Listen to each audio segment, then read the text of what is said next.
ሰላም ጤና ይስጥልን እንደምላችኋል ክቡራን ተመልካቾቻችን አሁን ደግሞ ወደ ሰዓቱ ስፖርት ዜናዎች እናልፋለን ከዜናዎቹ ጋር ዮናስ ያለመስቀል ነኝ የ2007 ዓመተ ምህረት ኢትዮጵያ ፕሪሚየር ሊግ የክለቦች የጥሎ ማለፍ ሻምፒዮና ዛሬ ይጀምራል ዛሬ በአበበ ቢቂላ ስታዲየም 8 ሰዓት ላይ ሙገር ሲሚንቶ ከአርባ ምንጭ ከተማ ሲገናኙም 10 ሰዓት ላይ ሲዳማ ቡና ከወልዲያ ከተማ ይጫወታሉ የጥሎ ማለፍ ጨዋታዎቹ ሐሙስ ሲቀጥሉ ዳሽን ቢራ ከመከላከያ ሐዋሳ ከተማ ካምና ሻምፒዮኑ ደደቢት ይጫወታሉ በመጀመሪያ ዙር ጨዋታዎች ቅዱስ ጊዮርጊስና ኢትዮጵያ ቡና አራፊ ክለቦች ይሆናሉ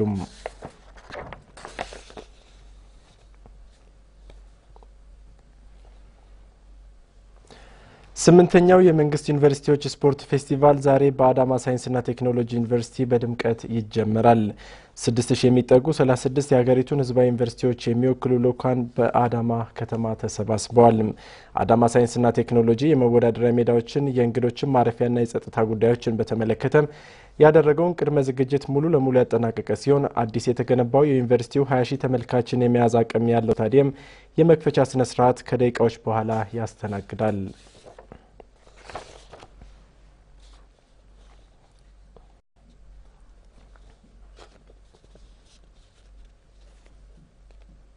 አላማዎች ይዘን ነው አንደኛው ከ36 በላይ ዩኒቨርሲቲዎች በሚሰባሰቡት ወጣቶች መካከል ያለውን ወንድማማችነት መንፈስ ማጠናከር ሲሆን ሌላኛው ደግሞ የስፖርት ለሁሉም መመሪያ ለሀገራችን ህዝቦች ማስተዋወቅና ማስፋፋት ነው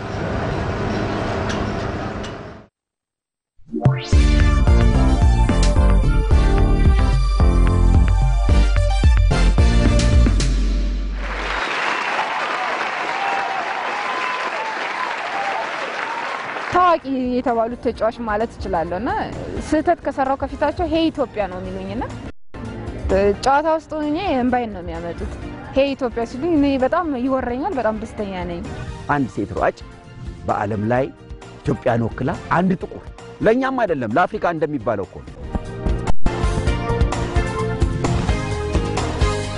ስሜ ኢየሩሳሌም ዲኖ ይባላል ፕሮፌሽናል ብስክሌተኛ ነኝ የመጣሁት ከኢታሊ ሲሆን የክለቤ ስም ቲም ሚኬላ ፈኒኒ ሮክስ ይባላል በኢቢሲ ስፖርት ላይ በእሁድ መዝናኛ ላይ ጠብቁኝ